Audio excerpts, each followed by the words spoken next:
Amen. Isang pinagpalang gabi po sa bawat isa po sa atin. Sige po, palakpakan po natin ang Diyos sa gabi po. Ayan, bago po tayo magsimula, gusto ko po muna, tignan natin yung mga katabi natin, tapos ngitian natin, tapos sabihin natin, mapalad ka at nandito ka.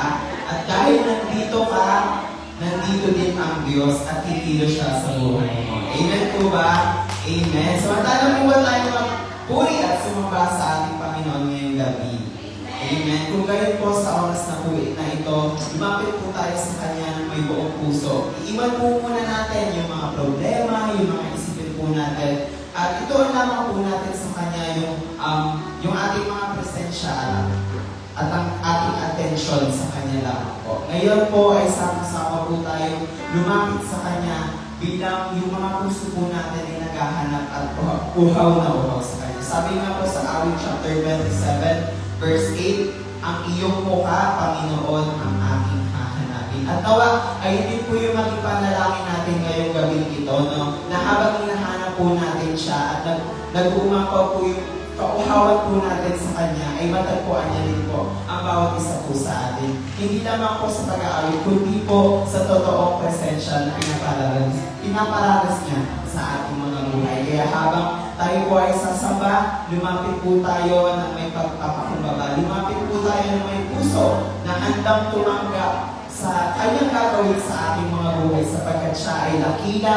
sapagkat siya ay nararapat na purihin at makapangyarihan sa ating mga buhay. Sige po tayo kayo manalangin. Panginoon Diyos, maraming salamat po sa gabi ito. Panginoon, tunay nga Panginoon na makapangyarihan ka, dakila ka Panginoon sa aming mga buhay, Panginoon. Kaya naman Panginoon, lahat ng ito, Panginoon, lahat ng aming pagsambahan, pupuri Panginoon at buong buhay po namin ay para sa iyo lamang Panginoon. Diyos, yun naman po ang aming sanang panalangin sa mga ni Jesus. Amen.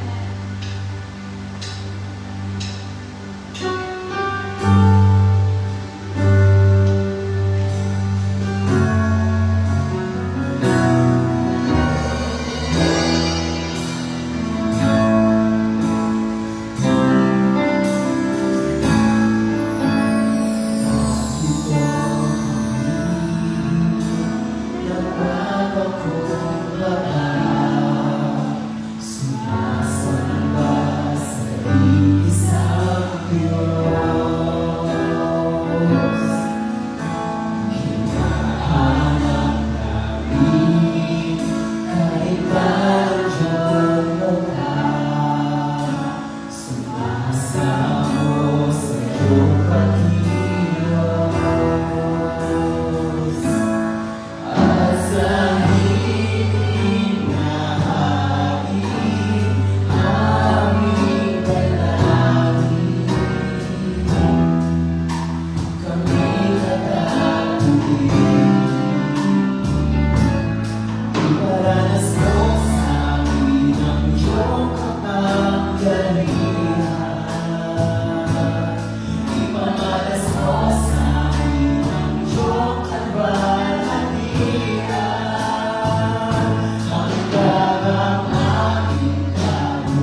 sa iyo, Panginoon. At ang ninais mo ng aming mga puso, Panginoon, ay kami iyong katagpuin, Panginoon Diyos. At bumaba, Panginoon, ang iyong presensya, Panginoon, sa aming mga buhay, Panginoon Diyos. Ang panalangin namin, Panginoon Diyos, ay patuloy na ikaw lamang, Panginoon, ang makita sa aming mga buhay. Ikaw lamang, Panginoon, yung maranasan, makita, Panginoon, sa aming mga buhay, Panginoon. Kaya naman, Panginoon, sa gabi nito, Panginoon, sa iyo po ang lahat ng papuri, sa iyo po ang lahat ng parangal at pasasalamat, Panginoon, dahil dakila ka sa aming mga buhay. Yun naman po ang aming samang panalangin sa pangalan ni Jesus. Amen.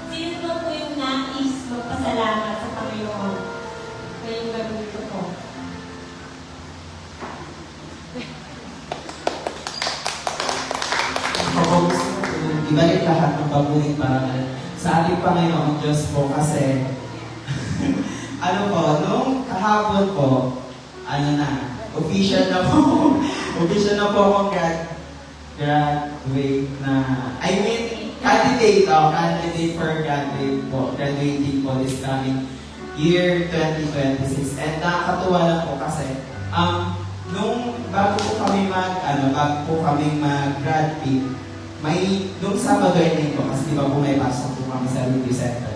Tapos, nung meron po kaming 1 hour na break dun sa panghapon po namin. Wala po kaming magawa. So, yung ginawa po namin, napag-usapan po namin. Nakarating po kami sa usapan na ang bilis nga po nung takbo ng panahon kasi graduating na po kami.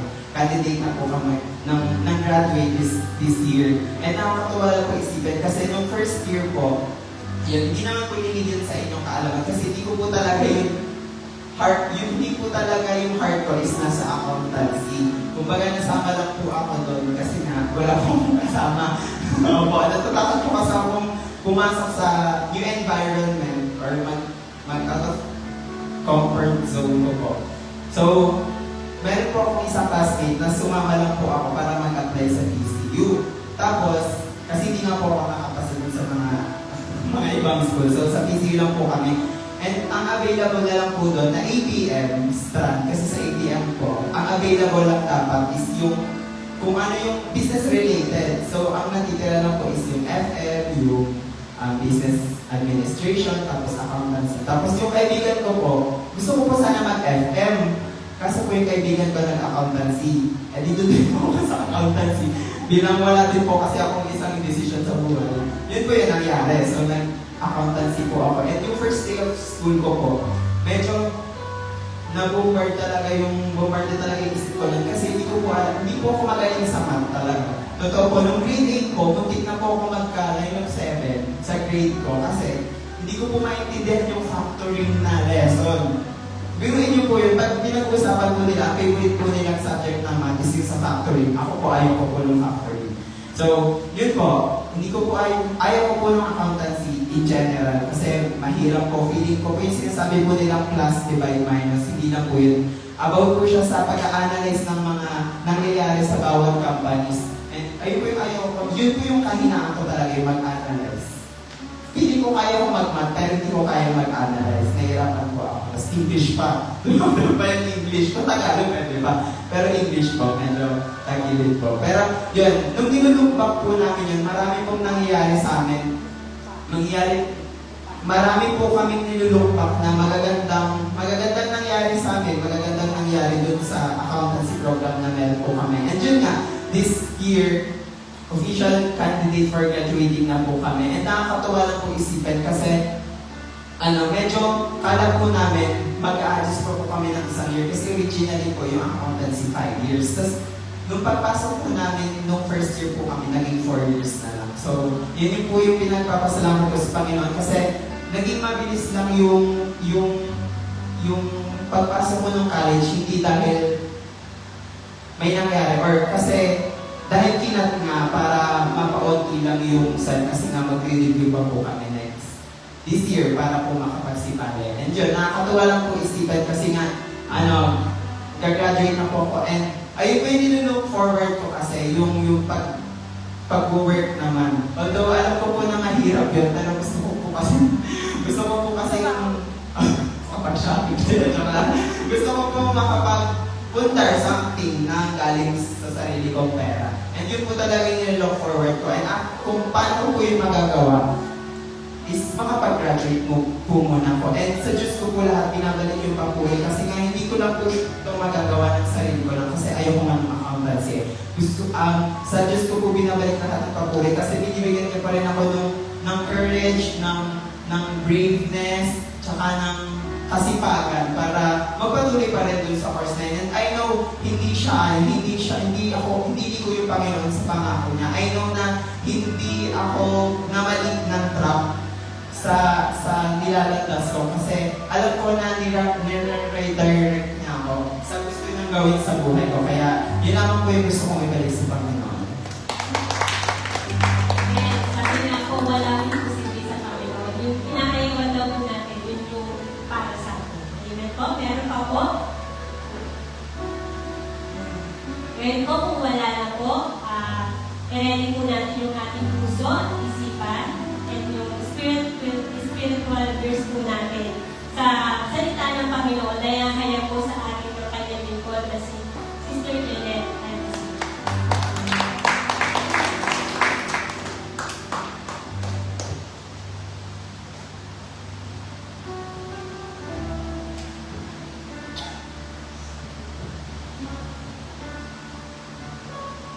Sige mo tayo mong lahat ay pagpulat ng natin. Thank you, Lord Jesus. Panginoon, tunay kang napakabuti sa aming mga buhay. Salamat po, Panginoon. Salamat po, Lord God. Salamat sa presensya mo. Salamat sa kalakasan. Salamat sa kagalakan. Salamat, Panginoon, sa buhay na patuloy na binibigay mo sa amin, Lord God.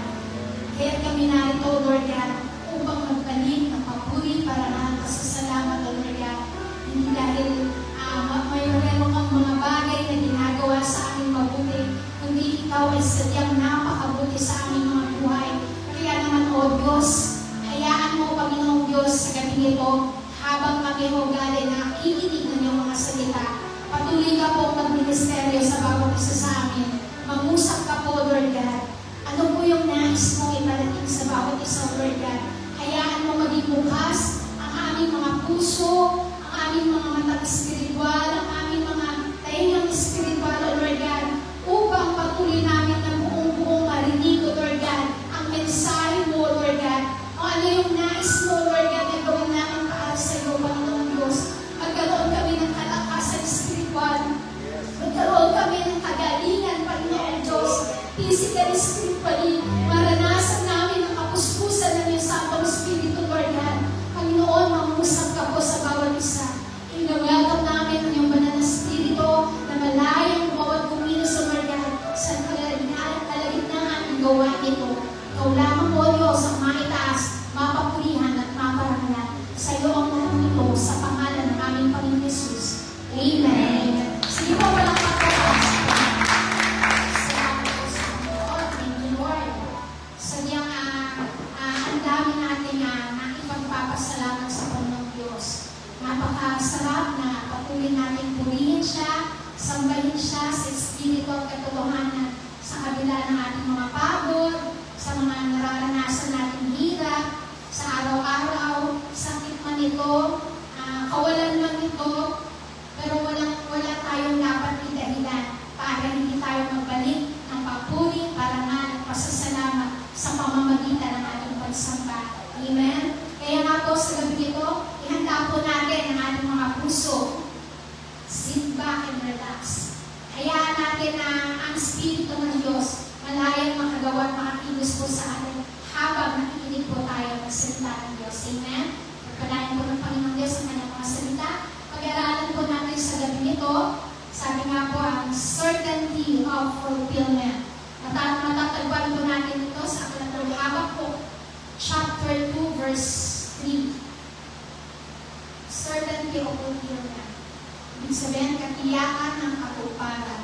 Sabi po ito sa NIV version, "For the revelation awaits an appointed time. It speaks of the end and will not prove false. Though it linger, wait for it. It will certainly come and will not delay." Sabi naman po sa NASB, "For the vision is yet for the appointed time. It hurries toward the goal and will not fail. Though it delays, wait for it. For it will certainly come, it will not delay long." Sabi naman po sa Koine Bible, "Isulat mo ito sapagkat hindi pa panahon upang ito ay maganap. Ngunit mabilis na lilipas ang panahon at mangyayari ang ipinakita ko sa iyo. Bagamat parang mabagal ito, hintayin mo.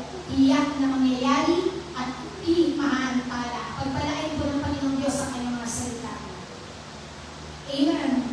Historical background lang po para po sa aklat po ng Habakuk. Kung hindi po tayo familiar sa Habakuk, sabi nga po, ang mensahe po ni Propeta Habakuk ay naisulat po ng matapos po ang ikapitong siglo or BC, noong ang Babylonia ay nasa panahon po ng kanyang kapangyarihan, at si Propeta Habakuk po ay lagi siyang nabahala sa karahasan o kalupitan ng mga taga-Babylonia.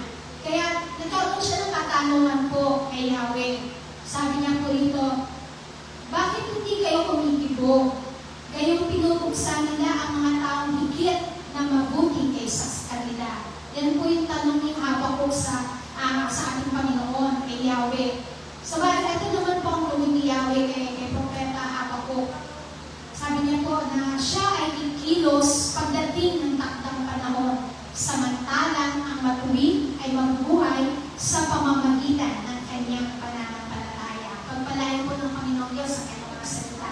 Sino nga ba ito si Habakuk or Prophet Habakuk? Sabi nga po, Habakuk was a minor prophet in the Hebrew Bible or the so-called Old Testament during po ang panahon po ng paghahari ni King Josiah of Judah. Ang kanya pong pangalan or derived from the Hebrew word meaning to embrace or to wrestle. Yan daw po ang ibig sabihin ng Habakuk. Habakuk is a unique among prophets. Bakit ba siya tinawag na unique bilang isang propeta? Kasi po sabi nga, he was openly honest dialogue, questioning God about injustice, evil, and timing. So meaning, meron po siyang attitude of boldness and spirit to speak out the truth with love. Nandun yung pagka-boldness niya, pagka-open niya, na makipag-dialogue sa Panginoong Diyos. Magtanong siya sa bawat nangyayari sa kanyang paligid. Habakuk was a man who searched for answers, troubled by what he observed. He asked difficult questions, and these questions were not merely intellectual exercises or bitter complaints. Sabi niya, patuloy siyang naghahanap ng kasagutan. Dahil natutroubled na, masyado nang nababagabag yung kanyang kaisipan, yung kanyang puso, yung kanyang damdamin, sa na-observe niya po sa paligid during ng time po nila. At patuloy na nagtatanong siya, nag-aakas siya ng mga difficult questions. At itong mga tanong nito, hindi na basta sa kanyang nalalaman o hindi ito bunga lamang ng tinatawag na bitter complaint o yung parang nakasiwa lang siya, naiinis lang siya sa mga bagay-bagay na nangyayari sa araw-araw. Kasi sabi niya nga, he saw a dying world and it broke his heart. Nakikita niya yung paligid niya, yung bayan niya, sabi niya, into a dying world. At ito yung patuloy na bumabasag ng puso niya. Sabi niya sa sarili niya, why there is evil in the world? Why do wicked seems to be winning? At ito din marahil yung katanungan ng marami sa atin. Bakit ba ang mayayaman mas lalo pang mayayaman? Bakit ba ang mahirap mas lalong naghihirap?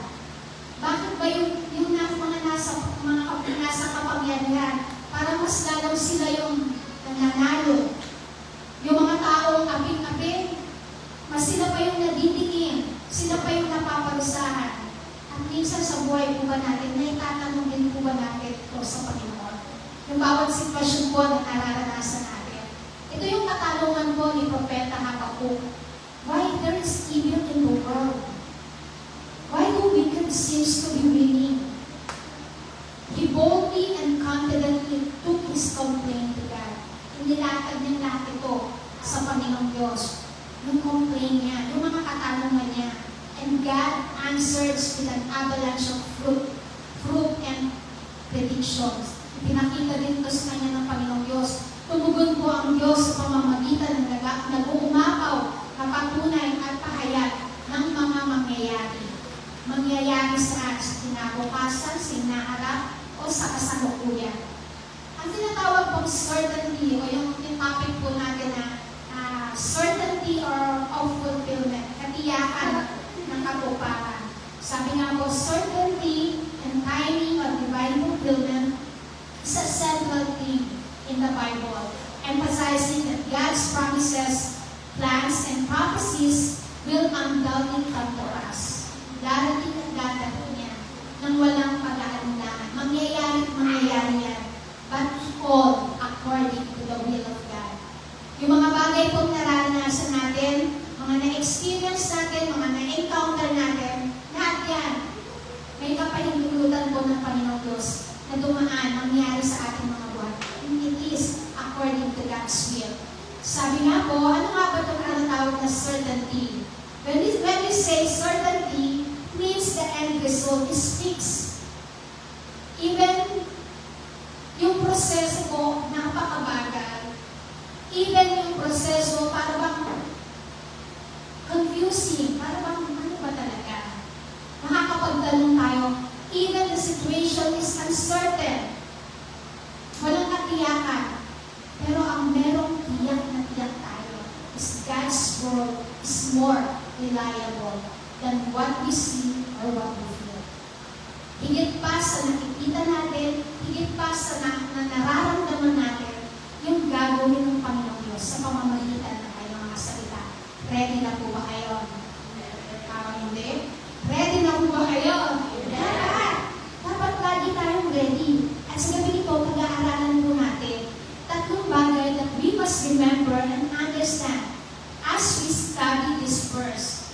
Sabi nga no, the verses uses three unshakable statements to guarantee us na merong proof, na merong katibayan kung paano yung pangako ng Panginoong Diyos. Alam ko po, sa bawat isa sa atin, meron tayong mga pangako ng Diyos na atin pong pinangahawakan mula noon hanggang ngayon at sa mga susunod pang araw. Nawawag po natin bibitawan yung mga pangako ng Diyos na patuloy natin pinangahawakan. At sabi nga po, these three uses an unshakable statement to guarantee us.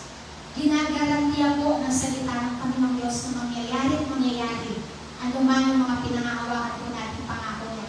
Number one, sabi po dito, God's delays are not His denials. Minsan, parang ang tagal ng sagot ng Diyos. Saan po? Sa ating mga panalangin. Nararamdaman po ba natin ito? Lord, ang tagal naman, Lord. Ilang taon na po, Lord, pinag-pray ko. Lord, kailan ba ito darating? God's delay are not His denials. Minsan, parang ang tagal ng sagot ng Diyos. Yung healing, yung provision, restoration, lahat ng mga bagay. Ano ba yung mga dinadalangin natin? Parang natatagalan tayo sa sagot ng Panginoong Diyos. But the truth is, may ginagawa ang Diyos kahit hindi po natin nakikita. Naniniwala po ba kayo? Yung feeling natin, wala namang nangyayari. Yung feeling natin, nakikinig ba ang Diyos? Yung feeling natin, nakikita ba ng Diyos ang sitwasyon ko? Katulad po ng observation ng propeta Habakkuk. Nakikita niya po sa kanilang panahon kung gaano kasama, kung gaano yung injustice patuloy na nangingibabaw. Nagkaroon siya ng katanungan sa Panginoong Diyos. And I believe, may mga pagkakataon dumadating po tayo sa sitwasyon na gano'n. because we murmur, but because napapatanong tayo, why Lord? Why do I have napagdaanan ko yung mga bagay na ganito? But God says, God's denial and God's delay are not His denials. Delay means slow, taking time, and not happening right now. Yun daw po ang ibig sabihin ng delay. But denial means no. Period. Never. And it will not happen. So delay is usually preparation, not rejection. Pag may mga pagkakataon po sa panalangin natin, sa mga bagay na inaantay natin, inaasal natin, hindi nangyayari, it doesn't mean no. Maybe sometime nadidelay na. As sabi nga, delay is usually preparation and not rejection. Hindi po tayo nire-reject ng Panginoon Diyos. It just, He is only preparing us. Sabi nga, just because God is taking time to answer our prayer, isa natatagalan, naantala, pero it doesn't mean that He is saying no. It simply means, anak, not yet. Anak, hindi pa nakapanahon. Why? Because God is preparing you. Sabihin niyo sa sarili niyo, God is preparing you. God is preparing you, God is preparing me. Sometimes, God delays the answer because you are not yet ready to receive it. May mga pagkakataon, dinidelay po ng Panginoong Diyos yung kanyang katugunan po sa lahat ng ating mga hinihingi. Kasi po bakit? We are not yet ready. Nakikita niya, hindi pa tayo ready para pagpalain tayo. Nakikita niya na hindi pa tayo ready to handle a certain situations. Na kapag binigay niya ito ng instant sa atin, mag-twist tayo, magbago tayo. Kaya nga, God is preparing you. God is preparing us. He is building our character, our patience, our strength first. Sa panahon ng ating preparation, sa panahon na dumadating yung delay answer ng Panginoong Diyos, doon pala din gumagawa ang Panginoong Diyos sa ating buhay. In the sense na He is building our character. Binumold niya yung bawat character natin. Yung panahon na wala tayong tiyaga sa paghintay, pero during the preparation of God, unti-unti na bumumold tayo. Natututo na tayong magantay. Natututo na tayong maging mapagpasensya. Natututo na tayong patuloy ng hingin ang lakas na mula sa Panginoong Diyos at hindi sa sariling lakas natin. Dahil may mga pagkakataon, habang may lakas tayo, sige tayo ng sige. Kaya ko to, gagawin ko to, malakas ako. Pero the moment na yung lakas na yun, nawala na po unti-unti, doon naman gagawa ka ng Diyos. Kasi bakit? Wala na tayong magawa. Diba sa nalulunod, habang kumakawag yung taong nalulunod, ikaw na sumasagip, sino yung unang malulunod? Yung sumasagip. Kasi sa kakakawag ng nalulunod, siya yung unti-unting lumulubog sa kakakawag ng sinasagip niya. But the moment na nanghina na yung mga nalulunod, wala na siyang magagawa, doon na yung time na sasagipin na siya. And that is God. Minsan, yung sarili nating lakas, yung sarili nating mga kakayanan, yung sarili nating mga kaalaman, yun ang ginagawa natin. That instead of trusting God, instead of asking God, Lord, give us strength. Lord, give me strength. Nakakalimutan natin, naisasantabi natin. Kaya nga just because God is taking time to answer us, it doesn't mean He's saying no. It simply means not yet. Hindi pa pwede na. Hindi pa panahon. Because God is preparing us. God is preparing you. He's building our character, He's building our patience, and He's building a continuous strength. Another thing is God preparing the situation. Hindi lang pala tayo yung piniprepare ng Lord. Even the situations, yung paligid natin. Sometimes, things around us things around you are not ready yet. Yung mga bagay-bagay sa paligid natin, minsan ito pala yung hindi pa ready. Tayo ready na nakita ng Lord. Pero may mga pagkakataon, kaya nga sabi, God is preparing the situation. Ready ka na. Pero yung sitwasyon mo, hindi pa pala ready. God is arranging the people around you. Ready ka na ng pagpalain, pero yung kasama mo sa bahay, hindi pa pala ready. Yung paligid mo, hindi pa rin pala ready. The circumstances and the timing, hindi pa pala mga ready yan. Kaya nga, no, God is preparing the situation. So that, when it happens, it is perfect and complete. Diba? Napakaganda po ng plano ng Panginoong Diyos. Hindi lamang pala tayo yung piniprepare ng Lord. Even yung nasa paligid natin. Even yung mga kasama natin sa loob ng bahay. Sabi nga, no, yung mga pagkakataon, Lord, bless mo po kami ng bahay. Lord, bigyan mo na po kami ng bagong bahay, ng sariling bahay namin. Ready ka na eh. Eh yung mga anak mo, ang tatamad, hindi ready. Hindi marunong maglinis ng bahay. Hindi marunong maghugas ng plato. Hindi marunong pagkatiwalaan sa loob ng bahay. How come they be blessed tayo ng Lord? Sabi ng Panginoong Diyos, ang pagpapalang mula sa Panginoong Diyos, walang halo, kabalisahan. Ready ka, pero yung mga kasama mo sa bahay, yung mga kasama mo sa the circle of friends mo, hindi ready. Kaya there are times, even the situations, piniprepare ng Lord, hindi lang pala tayo. Magulang mo, kapatid mo, o kung sino man, kasama mo sa araw-araw. Even the situations na kinakaroon mo, nire-ready lahat yan ng Panginoong Diyos. So that, when it happens, it is perfect and complete. Wala tayo pwedeng sabihin ng Lord, bakit naman ganito? Witness mo nga ako, pero ito. Tama? Minsan may mga pagkakataon, ganun tayo. Lord, witness, okay na Lord, kasi ito, oh. Kasi nagtuturo pa tayo eh. Diba? Kasi nagmadali tayo. Sige na Lord, witness mo na ako, Lord. Hindi pa pala ready. Ikaw ready na, pero yung sitwasyon hindi.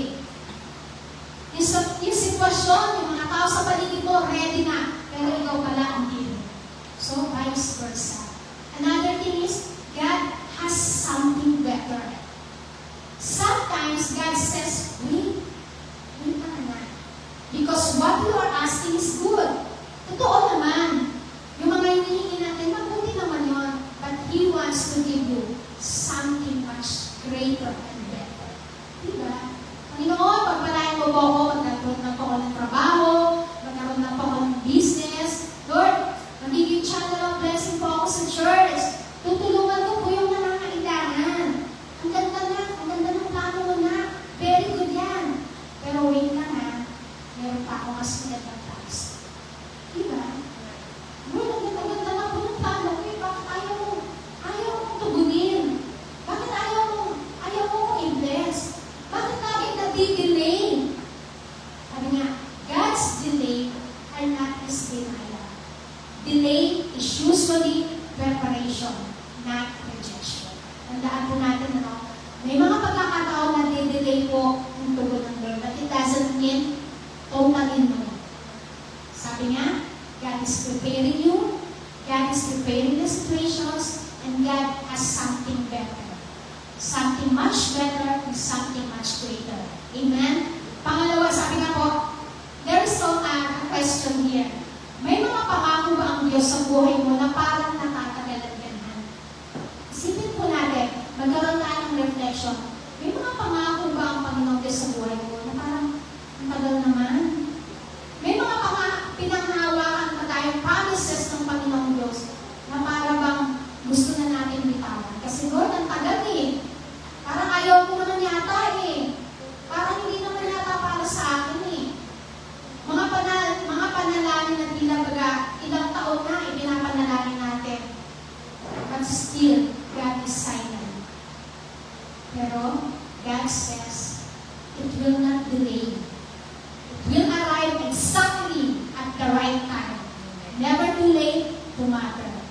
lamang po yung ating tatandaan. Hindi ibig sabihin, delay ang tugon ng Panginoong Diyos, it doesn't mean no. But delay is just only a preparation, not a rejection. Kaya matuto lamang po tayo, hingin natin, Lord, prepare me for what I am asking for. Lord, prepare the situation around me. Ano ba yung mga sitwasyon, even yung tao, yung mga kasama ko, Lord, prepare mo din sila. And Lord, give me much better, much greater, higit pa sa hinihingi ko, na mas makakabuti sa nalalaman ko. So, wala tayong i-complain sa Lord. Sabi nga, perfect and complete. Amen? Pangalawa po, sabi, waiting is not wasted. Yung paghihintay po, hindi sayang. Naranasan niyo na po ba maghintay ng matagal? Nakakapagod po ako maghintay, totoo po, di ba? Nakakainip, nakakapagod. Parang ano ba yan? Tagal ko hinintay, wala naman pala. Sayang lang yung panahon ko. Sayang lang yung tinayo-tayo ko rito. Sayang lang, akala ko yan na yung God's will. Wala naman pala. Di pala siya, sayang. Sana, ano na lang. Yung mga pagkakataon tayong ganun eh. Sabi nga, ang paghihintay sa Diyos ay hindi passive. Ito ay patuloy na pananampalataya, pagsunod at pagtitiis. Kahit wala pang breakthrough, mapa-financial man yan, mapa-family, mapa-relationship, mapa-health, work, business, or praying for the one. Waiting on God is not sitting around doing nothing. Yung paghihintay po natin sa Panginoong Diyos, hindi yung, Lord, hintayin kita sa tugon mo basta dito lang ako. Nakaupo lang ako, wala akong gagawin. No. Waiting for God, waiting on God is not sitting around or doing nothing. Being lazy or just hoping things will happen by themselves. It is an active, intentional way of living while we are trusting this timing. When we say passive, it means man's way. While active, it is godly waiting. Sabi, ano po ba ito ang example nito? Pag sinabing passive, whatever it will be, it will be. Attitude po yun. Bahala na. Ano man mangyari? Bahala na. Bahala na si Batman. Bahala na bukas. That is passive. That is man's way. While pag sinabi natin active, godly waiting, pwede natin sabihin, I know God will fulfill His promise. I stand here, I can trust Him and growing and proclaim. Meaning, meron tayong salita ng Diyos na pangahawakan. Alam ko gagawin ito ng Panginoong Diyos. Alam ko ipupulfil ito ng Panginoong Diyos. Maghintay lang ako. Manatili lang ako. Nakaangkla sa mga salita ng Diyos. Yung passive, minsan, kaya sa tagal na, inintog na tayo manalangin. Dahil naiinit na tayo sa kasagutan eh. Ayoko nga mag-prayer morning, wala naman nangyayari. Wala din naman sila. Ako lang lagi mag-isa rito. Ayoko na nga mag-pray, ayoko na nga mag-try. That is passive attitude. Pag sinabi ng active attitude, godly waiting, you will continue. You will keep on trusting God, no matter what happens. Magpapatuloy ka kahit mag-isa ka na lang, nananalangin. Magpapatuloy ka kasi alam mo, may pangako ang Diyos sa'yo. Hindi sa Kanya, hindi ka din kundi sa'yo. Sa'yo mismo, may pangako ang Diyos. At ito, yung lalakaran mo, ito ang pangahawakan mo. That is passive. Passive. Godly waiting. The time we spend waiting for God's answer is not time lost or thrown away. Yung panahon ng pag-aantay natin sa katugunan ng Panginoong Diyos, hindi pagsasayang po ng oras, hindi pagsasayang ng panahon, hindi ito pagtatapon ng wala kasi akong magawa, kaya doon lang ako sa church, kaya magpapray ako kasi wala akong magawa. Hindi. We are waiting on God kasi it's time of preparation, it's time of training, it's time of growing. Habang naghihintay po pala tayo sa panahon na tayo ay nananalangin, sa panahon na nag-aantay tayo ng katugunan ng Panginoong Diyos, it is the time of preparation. It is the time na tinitrain pala tayo ng Panginoong Diyos. It is the time na pinalalago pala tayo ng Panginoong Diyos.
Diyos lahat ng ating mga kailangan, lahat ng ating hinihingi instantly, hindi makakabuti sa atin.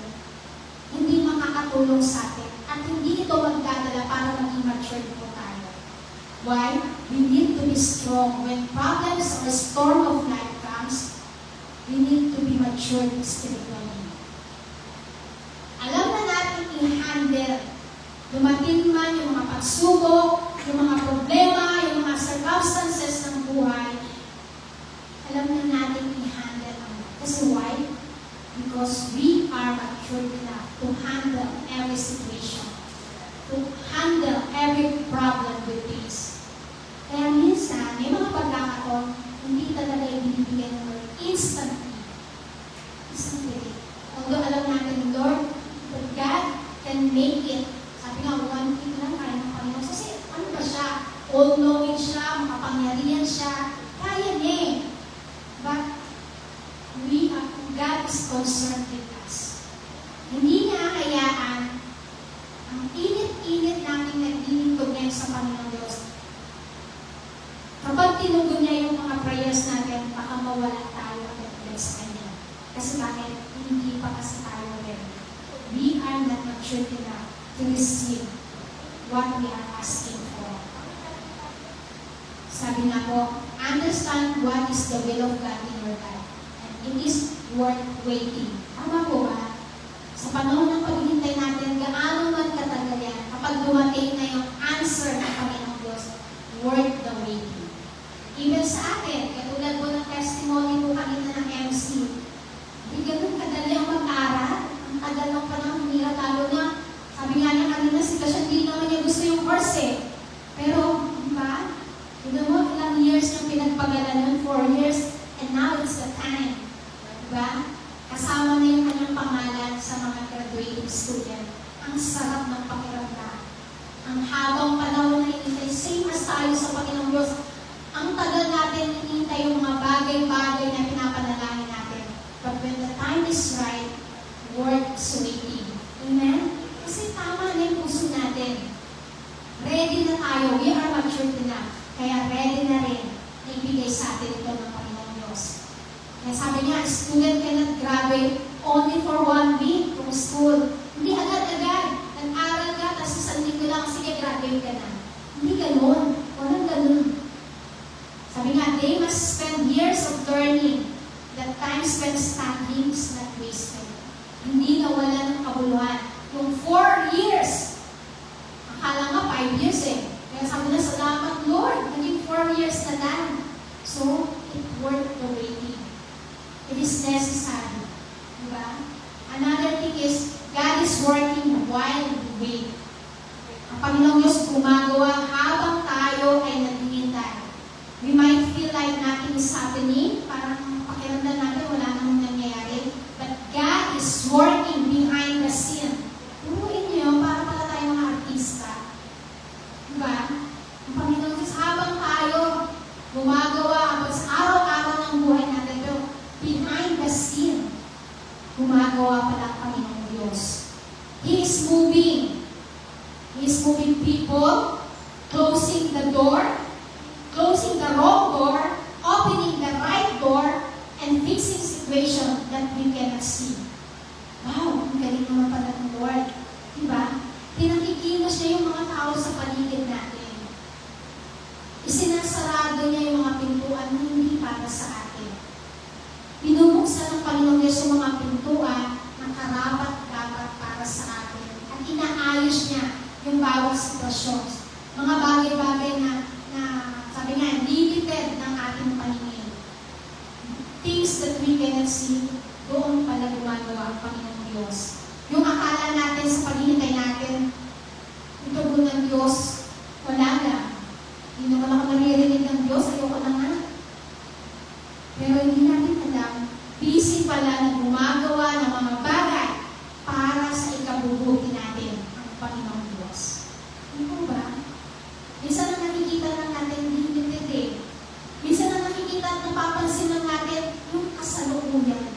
Yung nandito sa harapan natin. Pero hindi natin nakikita yung nandun pa. Halimbawa, sa isang malayo ang lugar o isang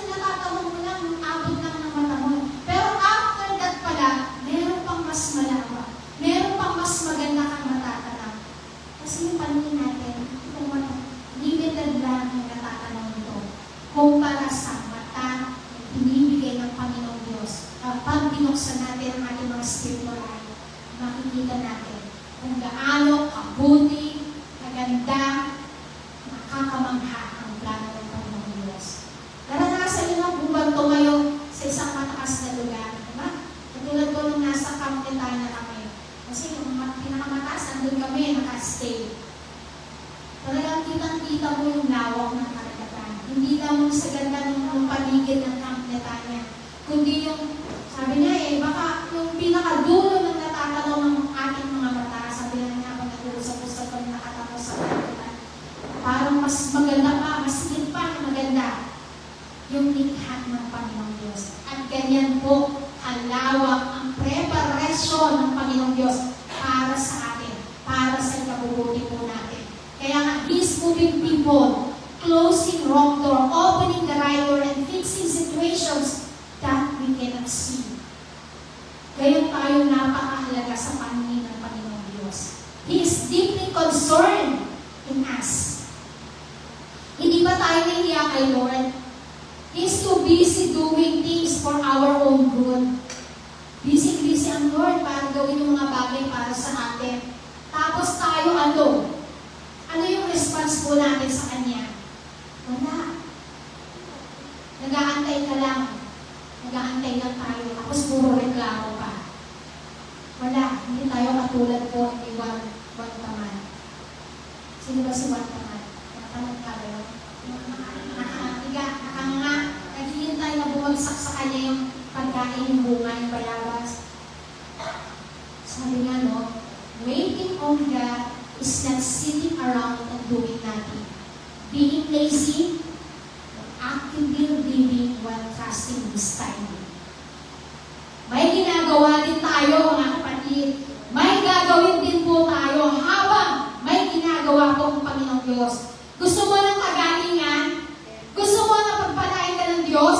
Gusto mo na maayos na relationship, pamilya, o anumang relasyon ito? Gusto mo ng breakthrough? O wala ka namang ginagawa? Tamad kang manalangin. Tamad kang magbasa ng Biblia. Ayaw mo makipag-fellowship or ayaw mo mag-involve, mag-commit sa ministry. God says, keep ourselves busy in the Lord. Work for the Lord. Do it for the Lord. And once you get busy yourself sa ubasan po ng Panginoong Diyos, mamamangha po tayo sa gagawin. Di ba? May mga pagkakataon niya yung prayer natin, dahil busy tayo sa gawain ng Panginoong Diyos, may mga pagkakataon na nakakalimutan na natin, di ba? Kasi we are actively doing what the Lord says to us. Minsan magugulat na tayo, ay, Lord, thank you, Lord. Ito yung matagal ko nang pinagpapray sa iyo, Lord Kasi di ba naranasan niyo na mag-work yung ganon? Parang nawala na Although in your heart, andun pa yung desire niyo, pero dahil busy ka na may ginagawa sa Panginoong Diyos, busy ka na binibigyan natin ang parangal ng Panginoong Diyos, minsan magugulat na lang tayo. Ano ko na pala yung katugunan ng Panginoong Diyos? Kasi meron tayong ginagawa para sa Kanya. Gusto ng Lord maging busy tayo sa gawain niya. Hindi tayo busy complaining. Hindi tayo busy murmuring. Hindi tayo busy tingin ng tingin sa kapwa natin. Kundi busy tayo sa ubasan ng Panginoong Diyos. Because our labor in the Lord is not in vain. Hindi nasasayang. At yung paghihintay po natin, hindi po nasasayang yan. Bagamat matagal, sabi nga, isipin mo natin, Lord, prepare me. Lord, alam ko, piniprepare mo po ako. Alam ko, piniprepare mo yung bawat sitwasyon. Alam ko po, meron ang mas magandang bagay pang ibibigay sa akin. Tulungan mo po ako, Panginoon, na maging busy ako sa mga gawain mo. Ikita na lang natin, mamamangha na lang po tayo sa gagawin ng Panginoon Diyos. Amen? Waiting on God, sabi niya, another thing is, your character is being built. Habang naghihintay daw po tayo, waiting produce patience, humility, and faith. Sa panahon po ng paghihintay natin, sabi nga, nag-build yung ating hindi lang character, kundi sabi nga nagpuproduce ito ng patience, ng patuloy na pagpapakababa, at higit sa lahat, yung malalim na pananampalataya. Rooted and grounded in the Word of God. Rooted and grounded in faith. Totoo naman po, sabi nga no, sa pagbasok at pag-commit natin sa ministry, hindi lang dahil may mga talento, abilidad at kakayanan tayo. Hindi lang basta tayo naaasa dyan kung ano yung meron tayong ano. Higit sa lahat, lumalim tayo sa salita ng Panginoon Diyos. Kasi po bakit? Yung talent, ano mang skill siya, minsan, nawawala yun eh. Minsan, kapag hindi na tayo malakas spiritually, tatama rin na tayo mag-involve, tatama rin na tayo mag-commit. Titignan na lang natin yung mga pangit at negatibo. Pero kapag we are deeply rooted in the Word of God, grounded in the Word of God, anumang shakening ng mundo, anumang problema, anumang circumstance na dumating sa atin, hindi po tayo mayayain. Because we are rooted and grounded by the Word of God. Napakahalaga po ng salitang deep faith. Sabi nga po rito, there are things you cannot get out any other way except by waiting. Once the waiting is over, you will realize, I'm not just getting what I want. I have become a better person. Totoo naman po yun. Diba? Sabi nga, once the waiting is over, marirealize na lang natin, hindi lang basta nakuha ko yung gusto ko, kundi makikita mo, ma-observe mo sa sarili mo, that you are become a better person. Kasi bakit? Na-mold ka na into the likeness of Christ. Na-mold na yung character mo, yung attitude mo, yung mga bagay-bagay na pangit sa iyo sa panahon ng pagdaan ka, sa panahon ng waiting season. Lahat yan, nahuhug lahat yan. And when the time is over, when the waiting season is over, hindi lang basta makikita mo, ay nakuha ko na, ay binless na ako ng Lord. Binigay na niya sa akin yung matagal ko ng prayer request. Hindi lang yun ang makikita mo, kundi makikita mo sa sarili mo, I am a better person. Hindi na ako yung katulad na dati reklamador, mahinipin, walang pasensya. Hindi lahat yan, binago na ng Panginoon Diyos. Trusting in God during the process and not complaining. Instead of worrying, pray and build your trust. Waiting is not time loss. It is time invested to make you stronger and ready for the best. Yung pala yun. Diba? Yung panahon, Lord, ang tagal na ng Lord. Pero okay na matagal. Kasi worth it nga eh. At sabi niya, no, yung tagal ng paghihintay natin, doon pa na tayo pinatatatag, pinatitibay. At sabi niya, ready na i-bless tayo ng Lord. Ang tanong, paano ka naghihintay? Paano po tayo naghihintay? May faith po ba o napupuno tayo ng doubt and frustration? Sa panahon ng paghihintay natin, mag-aalinlangan na tayo. Bibigay ko ba? God's will ba ito? Lord, worth it ba ako, Lord, i-bless mo? Kasi tayo mismo sa sarili natin, nagda-doubt na tayo eh. Napapastrate na tayo. Meron ng frustration tayo nararamdaman. But one thing is for sure, waiting on God is like standing firm. Pag sinabi ko standing firm, steady, rooted, and unshakable. Waiting on God is like standing firm, not standing still. When you say standing still, doing nothing. You are ready, positioned, ready, and growing, and every day of waiting was part of God's purpose. Ang paghintay po natin, kasama po yan sa plano ng Panginoon Diyos.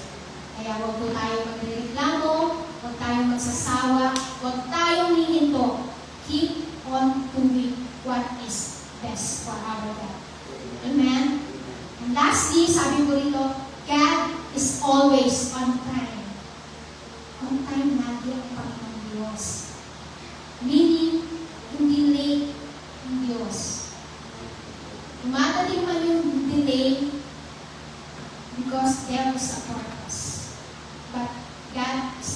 always on time. May sarili pong timetable ang Panginoong Diyos. Hindi yung timetable natin ang masusunod. May mga pagkakataon, Lord, gusto ko po nito.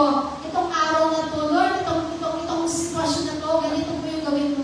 Minsan parang dinidiktahan natin at tinuturuan ng Panginoong Diyos. Minsan yung timetable natin, yung gusto natin gawin ng Panginoong Diyos para sa atin. No. God has its own timetable. He is never early. Meaning, He waits until everything and you are fully ready. He is never early. Hindi siya sobrang aga. Kasi bakit?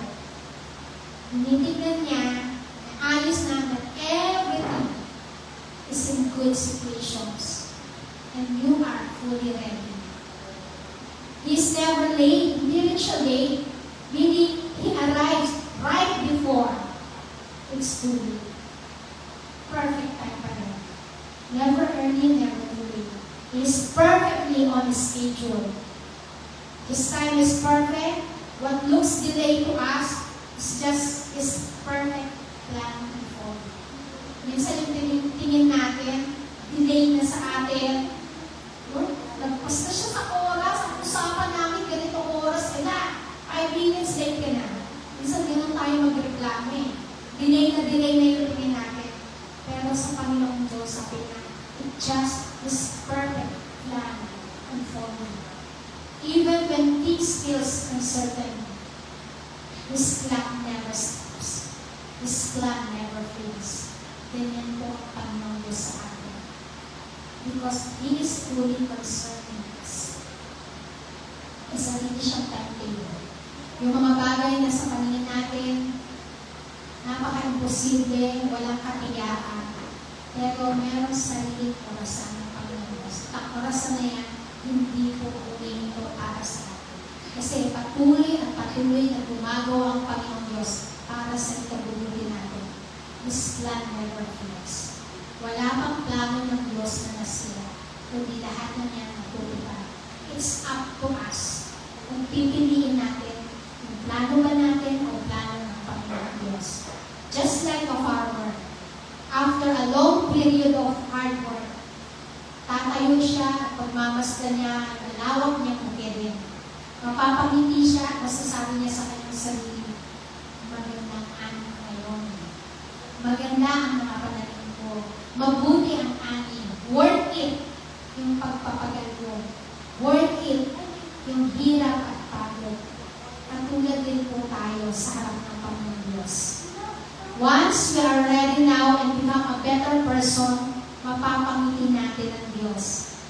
Dahil naging worth it yung pag-aantay at hindi nasayang. Dahil kasabay ng ating paghihintay, nahubog tayo ng panahon.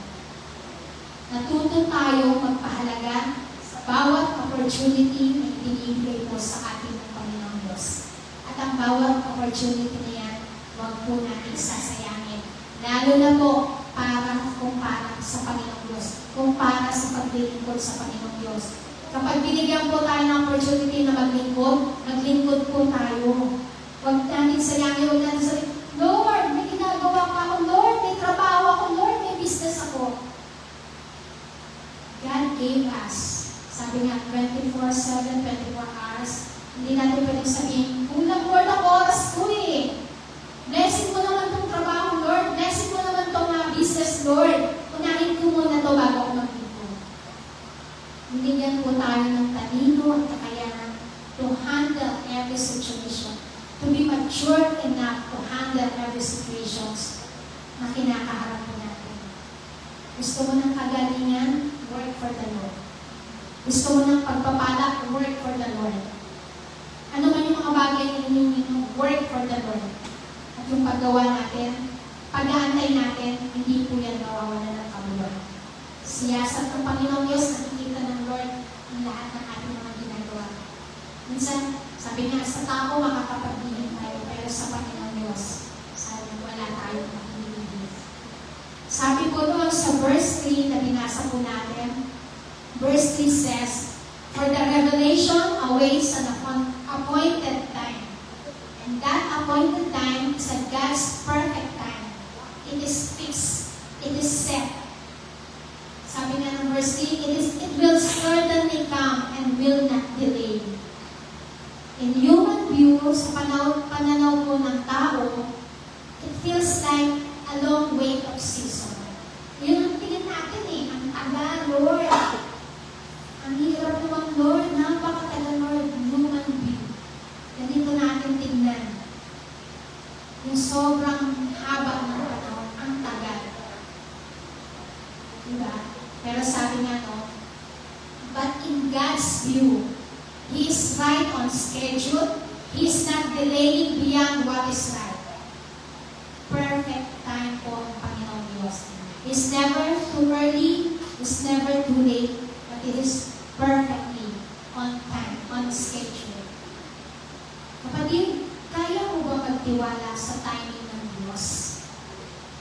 Kahit parang walang nangyayari or things like uncertain, kaya pa rin ba natin magtiwala sa nais sa timing ng Panginoon Diyos sa buhay natin?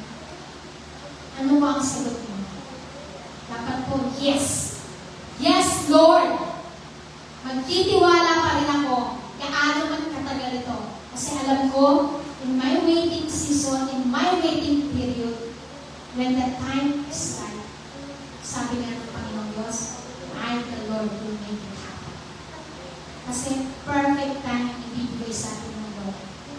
Minsan pinipilit natin yung gusto natin, Lord, ngayon na Lord! Lord, ngayon na, sige na Lord!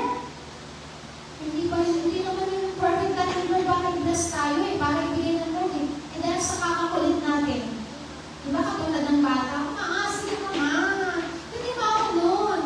Tayo mga nanay na kukulit na, sige na, yan na, sige, busin mo lahat ng kaya niya, bahala ka na. Diba na nangyayari? Dahil sa kakakulit ng bata, sumakit eh. Ganun din tayo eh. Minsan din tayo, Lord, sige na Lord, i-bless mo na ako Lord. Sige na Lord. Tugunin mo na yung prayer ko Lord. Lord, ba't ang tagal ng ano namin? Ilang taon na po ito? Ang dami na namin nagastos dito. Ang dami na namin na-invest dito. Bakit ang tagal Lord? Kailan pa ba lalabas Lord? Minsan ang dami nating reklamo. Pero, sabi nga, pupo na tayo minsan. Take a realization. Lord, bakit kaya ang tagal? Siguro, Lord, hindi pa ako ready. Doon sa hinihingi namin. Alam niyo po, konting ano lang, testimony. Nireview lang sa akin dito na to. Yung sa, ano po, ang tagal ng panahon, ilang years na po kami naghintay. Halos lahat ng mga kapatid na init na. Lahat. Ready na. Pati mga bahay, nalagyan na ng mga gamit, pinaganda na. Lahat. Pati po, nalagyan na. Konting panahon.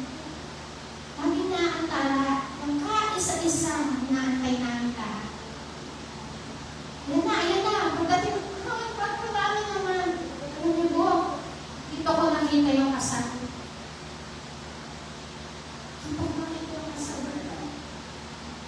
Minsan yung may-ari, ready na siya eh. Pero palitin niya pala, hindi pa rin i-bless ang lugar. Kasi bakit? May mga pride, may mga jealous, may mga hatakan, may silipan, may mga hidden motives. Ang may-ari ready na eh. Pero yung paligid, yung mga tao sa paligid niya, yung sitwasyon sa paligid niya, hindi pa pala ready. Sabi ko, Lord, thank you, Lord. Binigay mo po itong mensahe na ito sa amin. Personally kami pala natutulungan.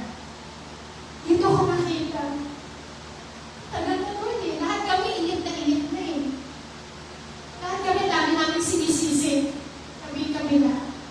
Minsan, hindi pa iba nagkakasisihan. Ito yung sinasabi ko ng salita ng Diyos. Isa tayo ready na, pero yung paligid natin, yung mga taong kasama natin, hindi pa na ready na pagpalain tayo. Sabi ko, Lord, kaya pala naantalan, Lord. Gusto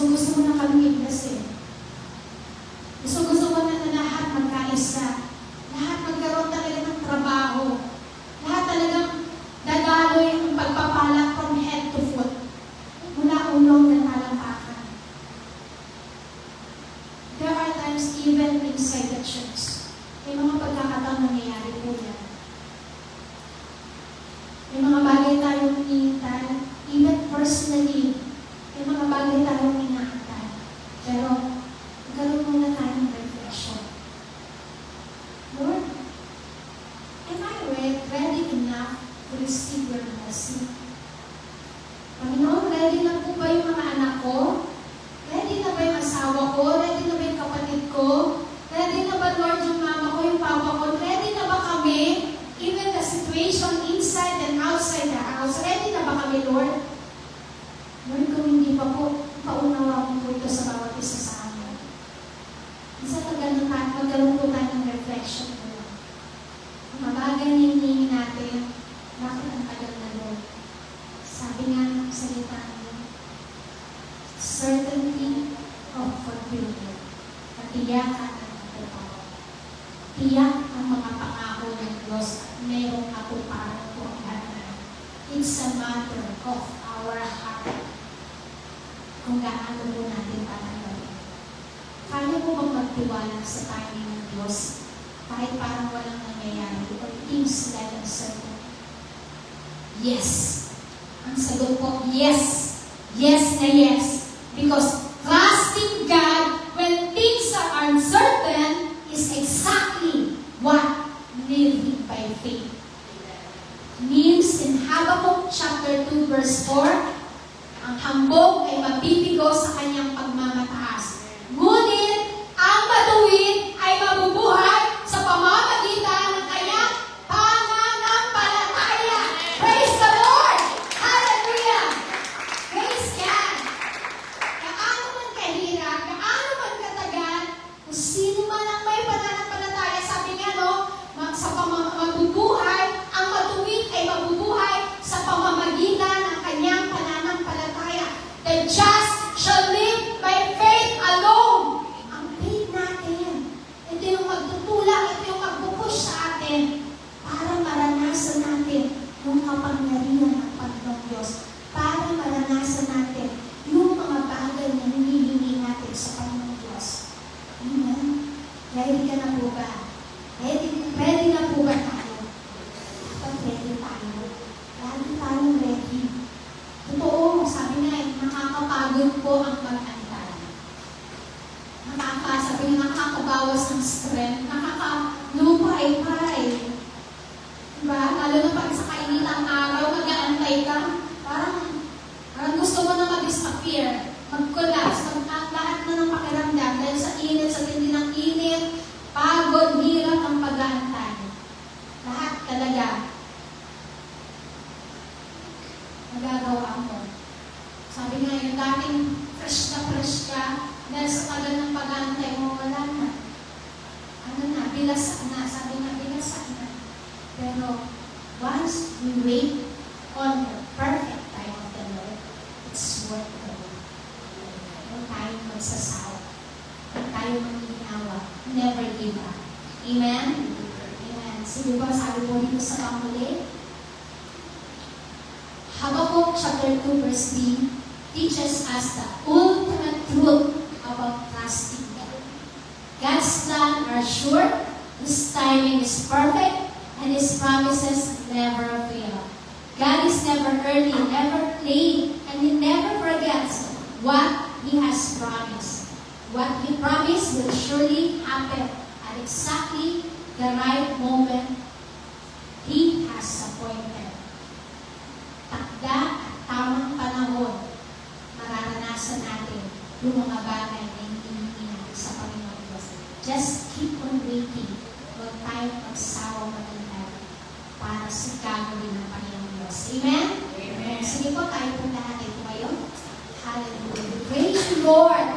We thank you, Lord. We glorify your name, O God. Panginoon, salamat, salamat, salamat, salamat.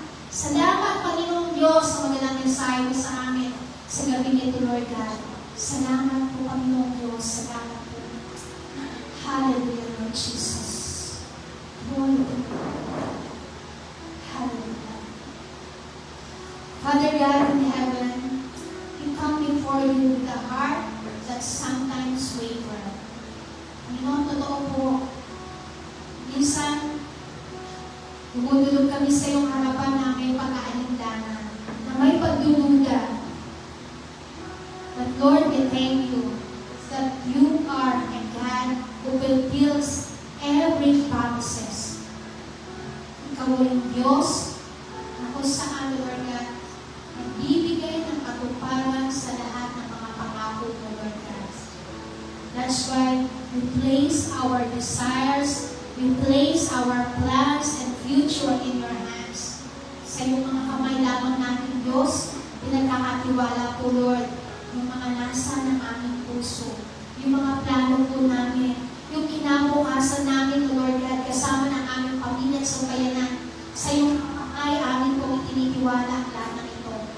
Trusting that your timing is perfect, Lord. Where there is waiting, sa panahon po ng aming paghintay, you bring patience, Lord God.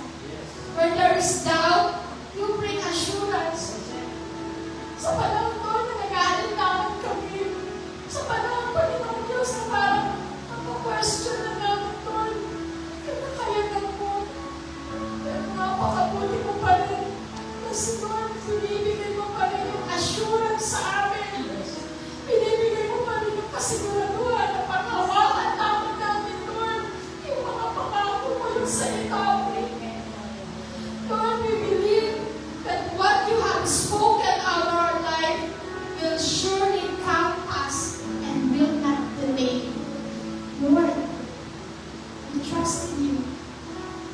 Na mahawakan po namin, Lord God, yung mga sinabi mo, yung mga salita mo, Lord God, sa aming mga buhay, totoong mangyayari at darating, Lord God, ng walang gining, ng walang alintana, Panginoong Diyos.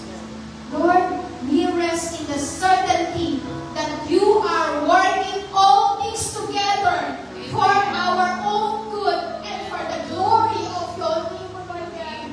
Kaya naman, Panginoong Diyos, ngayon pa lamang, nagpapasalamat ako, Panginoon. Nagpapasalamat ako kami, Lord.